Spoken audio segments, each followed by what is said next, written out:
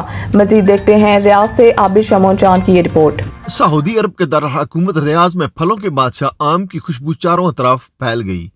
سفارت خانہ پاکستان کی جانب سے مقامی سپر مارکیٹ میں مینگو فیسٹیول کا اہتمام کیا گیا، جس میں چوسا، لنگڑا، سندھڑی سمیت دیگر اقسام کے آموں کے سٹالز لگائے گئے۔ مینگو فیسٹیول کا افتتاح سفیر پاکستان احمد فاروق نے کیا۔ اس موقع پر ملکی اور غیر ملکیوں نے پاکستانی آم اور اس سے بنی ہوئی فوڈ آئٹمز میں دلچسپی لی اور آم کے دلفریب ذائقوں سے خوب محظوظ ہوئے۔ پاکستانی سفیر احمد فاروق کا کہنا تھا کہ دنیا بھر میں پاکستانی آم اپنے ذائقے کے اعتبار سے منفرد مقام رکھتا ہے اور ہماری کوشش ہے کہ پاکستانی آم کی سعودی عرب کی مارکیٹوں میں کھپت کو مزید بڑھایا جائے۔ ہمارے آم جو ہیں وہ دنیا کے بہترین آم ہیں اور یہ اس کا ٹیسٹ جو ہے ہم چاہتے ہیں کہ یہاں پہ جو سعودی عرب کے عوام ہیں ان تک اس کو پہنچائیں، تاکہ اس سے پاکستان کی جو آموں کی برآمدات ہیں اس میں اضافہ ہو۔ آم یہاں پہ ایک بڑی مقدار میں آتے ہیں، لیکن ہماری اس بات کی کوشش ہے کہ یہ ہم مین سٹریم جو سپر مارکیٹس ہیں، جو چینز ہیں، اس کے ذریعے سے ان کی سیل ہو، تاکہ یہ ایک جو متوسط طبقہ ہے سعودی عرب کا، وہاں تک جو ہے یہ آم پہنچیں۔ اور مجھے پوری امید ہے کہ جو سفارت خانے کی یہ کاوش ہے، جس میں خاص طور پہ جو ہمارا ٹریڈ سیکشن ہے اور ہماری منسٹر ٹریڈ ہیں ڈاکٹر زرین، انہوں نے اس کے اوپر بہت محنت کی ہے، اور میں جو تمیمی گروپ ہے اس کا بھی شکر گزار ہوں کہ انہوں نے ہمارے ساتھ اس کاوش میں تعاون کیا ہے۔ سفارت خانہ پاکستان کی minister trade and investment doctor Shagufta Zarin کا کہنا تھا کہ گزشتہ سال سعودی عرب میں پاکستانی آم کی کل پروڈکشن 110 ملین ٹن رہی ہے۔ یورپ کے بعد دبئی میں پاکستانی آم کی کھپت زیادہ ہوتی ہے، تاہم ہماری کوشش ہے کہ سعودی عرب میں بھی پاکستانی آم کو تمام بڑی مارکیٹوں تک رسائی دی جائے۔ سعودی عرب میں ہماری ویسے ٹوٹل پروڈکشن جو لاسٹ ایئر ہوئی ہے مینگو کی، وہ اراؤنڈ 110 ملین ٹن تھی، اور وہ ہمارا ریونیو جو جنریٹ کرتے ہیں اس کے مطابق سعودی عرب ہمارے ٹاپ 5 کنٹریز میں شمار نہیں ہوتا، کیونکہ ہمارا پریمیم مینگو جو ہے وہ already very much in demand in Europe and America ہے، تو ہماری سب سے زیادہ کھپت جو ہے وہ UK میں جا رہی ہے۔ اس کے بعد گلف کنٹریز کی اگر آپ بات کرتے ہیں تو UAE ہمارا ٹاپ پہ جاتا ہے، لیکن کنگڈم کی طرف ہمارا مینگو کم آتا ہے، اور جو آتا ہے وہ ذرا تھوڑی سی لو کوالٹی کا ہو جاتا ہے، کیونکہ وہ تھرو شپ آتا ہوتا ہے، شپ کے تھرو آنے میں اس کو ٹائم لگتا ہے، تو جو اس کا ایک پرائم ٹائم ہوتا ہے، جو اس کا جوسی کانٹینٹ ہوتا ہے، وہ لو ہو جاتا ہے۔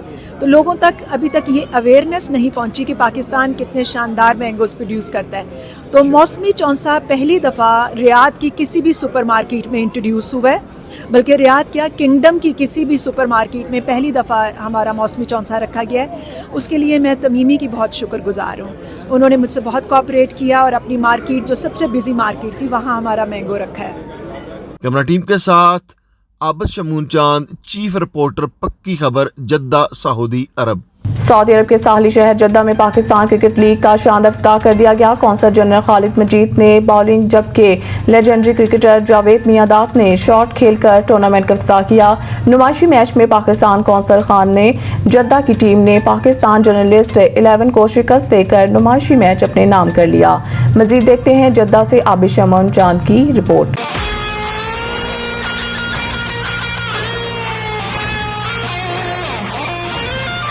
افتتاحی تقریب سے خطاب کرتے ہوئے کونسل جنرل خالد مجید کا کہنا تھا کہ اس قسم کی کھیلوں کی سرگرمیاں پاکستانی کمیونٹی کے لیے صحت مند رجحانات کو فروغ دیتی ہیں۔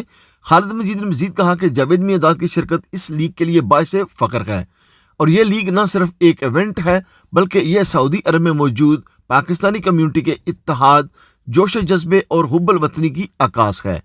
افتتاحی تقریب سے خطاب کرتے ہوئے جاوید میرداد نے کہا کہ سعودی عرب میں اس نوعیت کی لیگز کا انعقاد نہایت ضروری ہے تاکہ یہاں کرکٹ کو فروغ ملے۔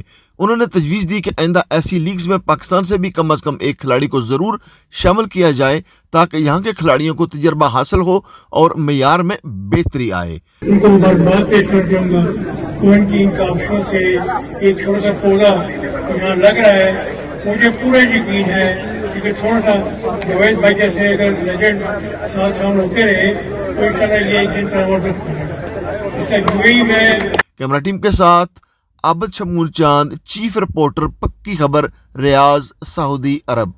خبر شامل کرتے ہیں جہلم سے، جہاں director civil defence Punjab Zaigham Nawaz کی خصوصی ہدایات اور ڈپٹی کمشنر جہلم کی زیر نگرانی سول ڈیفنس ٹیموں کے فلڈ ریلیف کیمپ میں تعیناتی۔ مزید جانتے ہیں مخدوم حسین چودھری کی اس رپورٹ میں۔ Director civil defence Punjab Zaigham Nawaz کی خصوصی ہدایت اور ڈپٹی کمشنر اور controller civil defence Jhelum Muhammad Maisam Abbas کی زیر نگرانی civil defence officer Muhammad Farhan نے ضلعی انتظامیہ کی جانب سے قائم کردہ فلڈ ریلیف کیمپس پر سول ڈیفنس آرگنائزیشن کی ٹیمیں تعینات کر دی ہیں۔ اس ضمن میں chief warden civil defence Chaudhry Bilal Arif نے ایڈیشنل چیف وارڈن سعید احمد کے ہمراہ فلڈ ریلیف کیمپس کا دورہ کیا اور انتظامات کا جائزہ لیا۔ انہوں نے وہاں تعینات سول ڈیفنس رضاکاروں سے ملاقات کی اور امدادی سرگرمیوں میں ان کے کردار کو سراہا۔ چیف وارڈن نے کہا کہ سول ڈیفنس آرگنائزیشن ہر مشکل وقت میں عوام کی خدمت کے لیے پیش رہی ہے اور موجودہ صورتحال میں بھی ضلع انتظامیہ کی شانہ بہ شانہ بھرپور کردار ادا کر رہی ہے۔ کیمرہ مین ٹیم کے ساتھ مخدوم حسین چودھری، پکی خبر، جہلم۔ منڈی بہاؤدین کمشنر گجرانوالہ سید نوید حیدر شیرازی کا منڈی بہاؤدین کا تفصیلی دورہ کر کے مونسون کی بارشوں کے بعد جہلم اور چناب میں پیدا ہونے والی سیلابی صورتحال، پانی کے بہاؤ اور حفاظتی اقدامات کا تفصیلی جائزہ، ڈسٹرکٹ جیل اور شہر کا بھی دورہ کیا۔ ڈپٹی کمشنر ڈاکٹر فیصل سلیم نے ایمرجنسی تیاریوں، عملے کی تعیناتی اور دستیاب وسائل کے بارے میں تفصیلی بریفنگ دی۔ تفصیلات جانتے ہیں شاہد راٹھور کی اس رپورٹ میں۔ کمشنر گجرانوالہ سید نوید حیدر شیرازی نے منڈی بہاؤدین کا تفصیلی دورہ کر کے حالیہ مونسون کی بارشوں کے بعد دونوں دریاؤں جہلم اور چناب میں پیدا ہونے والی سیلابی صورتحال اور اربن فلڈنگ کا جائزہ لینے کے حوالے سے ڈپٹی کمشنر آفس میں اجلاس کی صدارت کی۔ ڈپٹی کمشنر ڈاکٹر فیصل سلیم نے ایمرجنسی تیاریوں، عملے کی تعیناتی اور دستیاب وسائل کے بارے میں تفصیلی بریفنگ دیتے ہوئے بتایا کہ مونسون سیزن کی بارشوں کے بعد محکمہ سیلاب سے نمٹنے کے حوالے سے تمام تیاریاں مکمل ہیں۔ کمشنر گجرانوالہ نوید حیدر شیرازی کا کہنا تھا کہ موسم برسات میں کسی بھی ہنگامی صورتحال سے نمٹنے کے لیے تمام محکمے ٹیم ورک کا مظاہرہ کرتے ہوئے ممکنہ سیلاب آنے کی صورت میں شہریوں کی جان و مال کے تحفظ کو یقینی بنانے کے لیے تمام تیاریاں مکمل رکھیں۔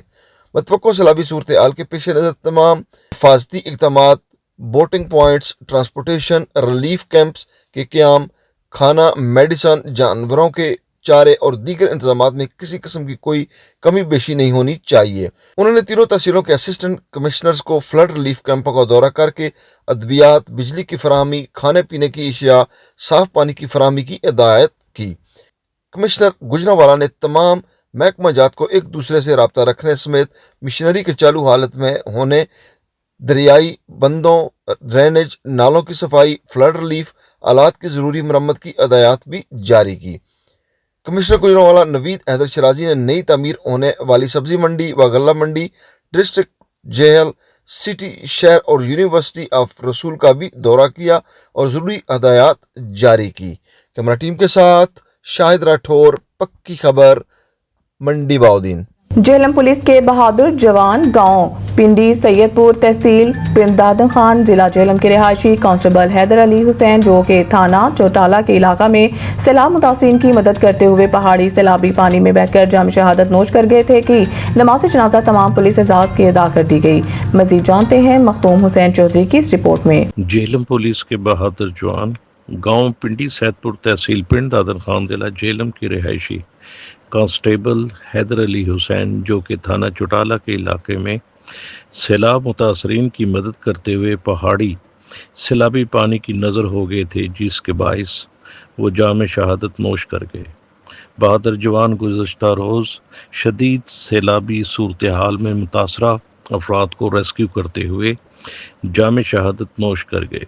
شہید کانسٹیبل حیدر علی حسین کی نماز جنازہ پولیس لائن جیلم میں سرکاری اعزاز کے ساتھ ادا کی گئی۔ مشیر صحت Punjab major general retired doctor Azhar Mahmood Kayani, commissioner Rawalpindi division, D C Jhelum Maisam Abbas, D P O Jhelum Tariq Sandhu اور پاک فوج کے سینئر افسران نے نماز جنازہ میں شرکت کر کے شہید کے جذبہ خدمت کو سلام پیش کیا۔ شہید کانسٹیبل حیدر علی حسین نے بغیر کسی خوف کے جان کی پرواہ کیے بغیر کئی افراد کو محفوظ مقام تک پہنچایا۔ ریسکیو کے دوران اچانک پانی کے بہاؤ میں شدت آ گئی، جس کے دوران شہریوں کی جان بچاتے بچاتے خود اپنی جان کی بازی ہار گئے۔ شہید کو پورے اعزاز کے ساتھ آبائی گاؤں پنڈی سید پور تحصیل پنڈ دادن خان ضلع جہلم میں سپرد خاک کر دیا گیا۔ شہید نے اپنی جان کا نذرانہ دے کر یہ ثابت کیا کہ عوام کی خدمت اور تحفظ کے لیے جہلم پولیس ہر لمحہ تیار ہے۔ کیمرہ مین ٹیم کے ساتھ مخدوم Hussain Chaudhry, Jhelum.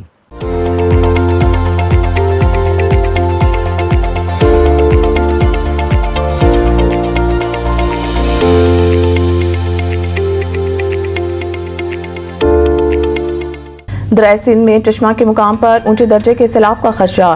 D G P D M A نے دریائے سندھ میں چشمہ کے مقام پر اونچے درجے کے سیلاب کا خدشہ ظاہر کر دیا۔ D G P D M A کے مطابق دریائے سندھ میں تربیلا اور کالا باغ کے مقام پر نچلے درجے اور چشمہ کے مقام پر درمیانے درجے کا سیلاب ہے۔ D G P D M A نے چشمے کے مقام پر اونچے درجے کے سیلاب کا خدشہ ظاہر کیا ہے۔ اس کے علاوہ D G P D M A نے 21 جولائی سے راوی، جہلم، ستلج اور چناب میں پانی کے بہاؤ میں اضافے کا الرٹ بھی جاری کیا ہے۔ ڈی جی نے بتایا ہے کہ دریاؤں کے بالائی علاقوں میں بارشوں کے باعث پانی کے بہاؤ میں غیر معمولی اضافے کا خدشہ ہے۔ خبر چاہے نیشنل ہو یا انٹرنیشنل، سیاست کے ایوانوں سے کھیل کے میدانوں تک، ہم رکھتے ہیں ہر خبر پر پکی نظر اور رکھتے ہیں آپ کو باخبر 24 گھنٹے 7 دن، صرف اور صرف پکی خبر پر۔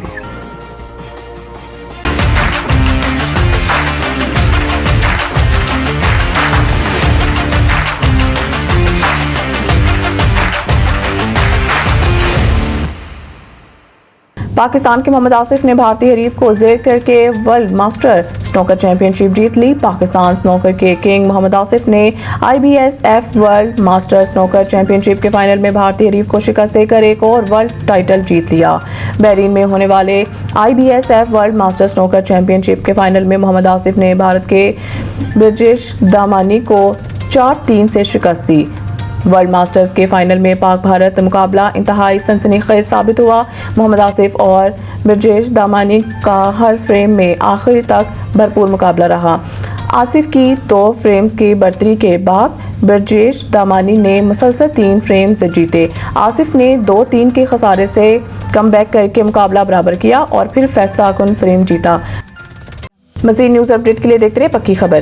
خبر چاہے نیشنل ہو یا انٹرنیشنل، سیاست کے ایوانوں سے کھیل کے میدانوں تک، ہم رکھتے ہیں ہر خبر پر پکی نظر اور رکھتے ہیں آپ کو باخبر 24 گھنٹے 7 دن، صرف اور صرف پکی خبر پر۔